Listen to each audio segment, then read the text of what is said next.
Imagine a massive, sweeping chessboard stretching all the way across the Indian subcontinent. Now picture a high-stakes game played on this board for 6 solid centuries, right from the 11th to the 17th century. And look, forget any preconceived notions about a stagnant, quiet, dark age. This era was profoundly dynamic and incredibly volatile. We're talking unprecedented invasions pouring over the Hindu Kush Mountains, the dramatic rise and fall of massive empires, and this relentless push and pull between conquerors trying to centralize power and regional kingdoms fiercely fighting to stay independent. In this explainer, we're going to unpack the power grabs, the brilliant resistance, and the sheer resilience that completely redrew India's political map. Here's our roadmap for this history. We'll be looking at 6 centuries of shifting power, the absolute chaos of the Delhi Sultanate, how regional powers pushed back, the golden age of Vijayanagara, and finally, the massive technological leap that changed the whole game. But before we make our first move on this board, let's set up the stakes. How exactly did constant, aggressive invasions redraw the physical boundaries? How does a society even begin to adapt to periods of such extreme and often really violent instability? And honestly, what did this mean for the daily lives of the people? Every piece of our historical puzzle today comes back to these big questions. Section 1. 6 centuries of shifting power. To make sense of this explosive era, it really helps to anchor ourselves to 3 colossal pillars. First up, 1206, when the Delhi Sultanate establishes its grip in the north. Flash forward a bit over a century to 1336, and we see the massive Vijayanagara Empire rise up in the deep south. And then finally, 1526, when the Mughal Empire bursts onto the scene with ambitions of integrating the entire subcontinent. Section 2. The Delhi Sultanate's chaotic rule. So the board gets fundamentally reset in 1192 following the defeat of King Prithvi Raj Chauhan.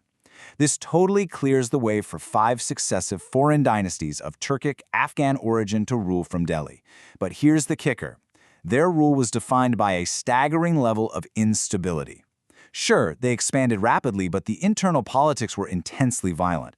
Get this, almost 2 out of 3 sultans seized power by eliminating the guy who came before them.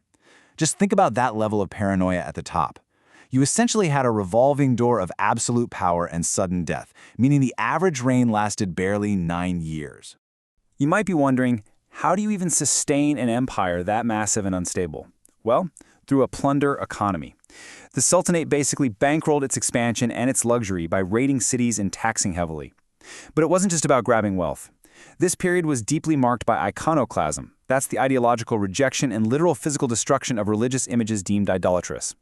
So these invasions frequently targeted Buddhist, Jain, and Hindu temples, partly to loot them, but also driven by that fierce rejection of idolatry.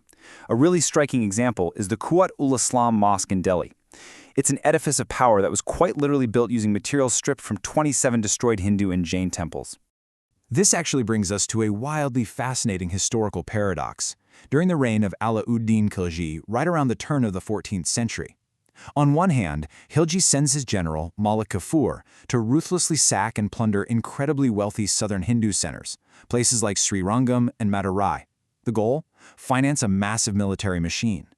But on the other hand, that exact same military successfully fought off multiple, massive invasions from the Mughal Empire. So Khilji's violent plunder of the south quite literally paid for the defense of the entire Indian subcontinent, keeping it from being swallowed up as just another province of the vast Mongol horde. Let's zoom in from those macro military strategies to the actual human impact with a later ruler, Muhammad bin Tughlaq. Now, he actually managed to bring most of the subcontinent under one ruler for the first time since the Mauryan Empire. Huge achievement, right? But his execution was just disastrous. First, he forces the entire population of Delhi to march over 1,000 kilometers to a new capital in Daulatabad. Immense loss of life. And then, he just reverses the decision years later. Oh, and he also tried to introduce a progressive token currency using cheap copper. Good idea in theory, but in practice, it led to rampant counterfeiting, total chaos in trade, and a completely self-inflicted economic crash. Section 3. Regional powers fortify and resist.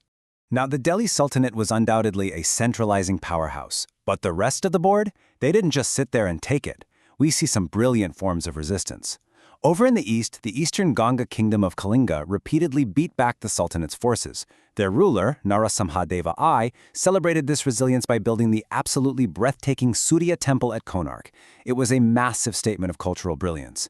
Meanwhile, in the west, the Rajput kingdom of Mewar took a much more literal approach. Rana Kamba constructed the Kumbhalgarh fort up in the Aravalli Hills, and he enclosed the whole thing with a massive 36-kilometer-long wall. It's literally one of the longest walls in the world, and it successfully kept out both Delhi and emerging regional sultanates. Section 4. The Zenith of Vijayanagara. So, by the 14th century, with Delhi getting increasingly unstable, this massive counterweight starts building in the deep south. But before we get into their peak power, we got to ask kind of a weird question. How exactly did a fleeing hare inspire an entire empire? It sounds totally made up, like a fable, but it's actually central to how this southern powerhouse was founded. The popular folklore goes like this. There were two brothers, Harihara and Bukka. Interestingly, they had actually served as governors under the Delhi Sultanate before definitively rejecting Delhi's authority. Anyway, while they were at Hampi, they see this hare suddenly stop running away, turn around, and aggressively chase off a pack of hounds. Their guru, Vijayanagara, saw this and interpreted it as a profound, divine symbol of ultimate courage and resilience. He basically told them, build your capital right on this spot. And from that mythic spark, in 1336, the mighty Vijayanagara Empire was born. Fast forward to the 16th century under their most celebrated ruler, Krishnadevaraya, and this empire hits its absolute zenith. We're talking a military juggernaut dominating the Deccan and a massive cultural renaissance pouring wealth into literature and incredible temple construction. A Portuguese traveler named Domingo Pais came through for trade and was just blown away. He compared its sheer size to Rome. He wrote about the endless lakes, the groves, the bustling markets, and went on record calling it the best provided city in the world. But as is the theme with this era, power is incredibly fleeting. Just decades after Krishnadevaraya died, this incredible golden age hits a wall, a really tragic, abrupt wall. In 1565, rival Deccan sultanates to the north teamed up, formed a massive coalition, and completely crushed the Vijayanagara forces at the Battle of Talikota. This magnificent city that rivaled Rome was sacked for months. Palaces and temples were leveled, civilians were massacred, and the capital was just left in total ruins. Section 5. Technology reshapes the map. All right, let's head back up north, where the final major disruption of our 600-year timeline comes from a sudden, massive leap in technology.